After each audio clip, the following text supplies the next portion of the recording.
So we've been talking about force all week, and yesterday we went over the vocabulary words that are going to be alternating on the board for you to look at while you do the activity today.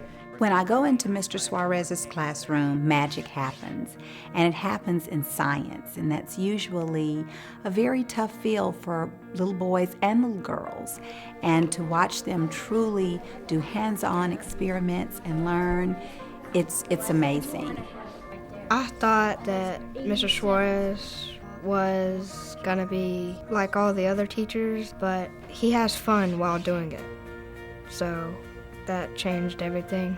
He plans his lessons, they're high interest, so that he can hold their attention. He moves about the room. He switches up, uses his interactive whiteboard, uses computers, uses posters, drawings, does different types of activities.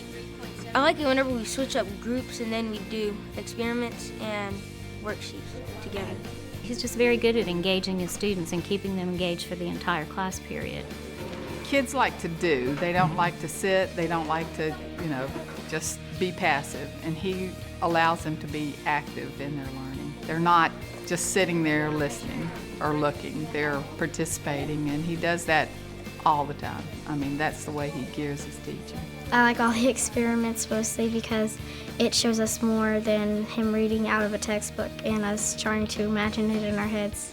If you're looking through a textbook, he's just saying the words. I mean, you have to think of it in your mind, but if you actually see it, you can see a real example of it. When I go into Mr. Suarez's classroom, I never know what I'm going to see. I believe that my favorite time going in happened really a couple of years ago when he said, "Come in, we're going to go through owl pellets."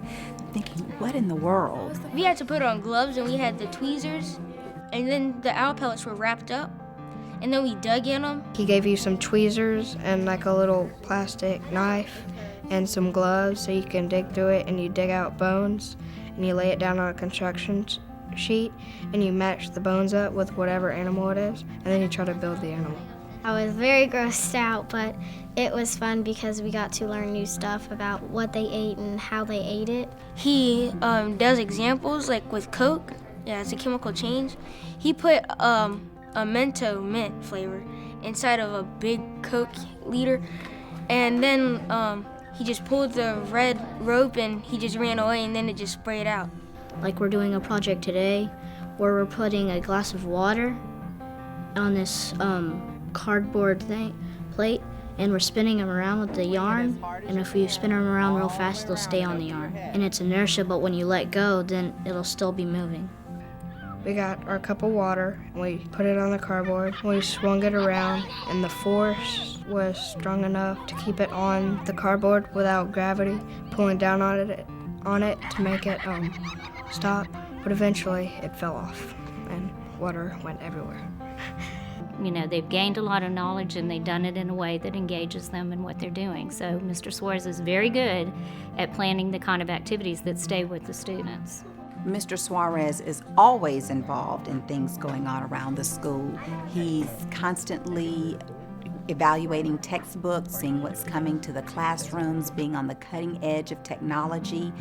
Just recently, he did a whole staff development on blogs. He started a blog. He's one of the first teachers in Biloxi that I know of that started a blog. And he set up a website for his children to go back and respond to questions. Some are just fun, free for all, and some are pertaining to his lessons. So now his communication is stretching across the world. He's just a natural-born teacher, which I don't use that term lightly, because I didn't used to believe in natural-born teachers, and I have met a few, and he's one of them. He cares a lot about the students. When you mention Mr. Suarez, they just go crazy. I mean, they just love him. Group 3. Mr. Suarez, when it comes to teachers, you are as explosive as the Coca-Cola and Mentos experiment that you did. Way to go, congratulations. Congratulations, Mr. Suarez. You deserve it. Michael, I'm very proud of you, and I'm very happy to be working with you. I enjoy working with you. I enjoy seeing the enthusiasm that you raise in our students. You are very deserving of this award, and I look forward to continuing to work with you. Congratulations, Mr. Suarez. I'm happy that you got those $3,000 for you and your family and the $3,000 for your class. Hope you spend it well. Congratulations, Michael. You make Beauvoir proud. We're a school full of winners, and you certainly fit in. So a lot of us have tried for this Barton Award, and you're the only one that won it. So that makes us really proud. Way to go, Michael. Mr. Suarez, I want to thank you for being a good teacher, and congratulations on winning your award. You're awesome.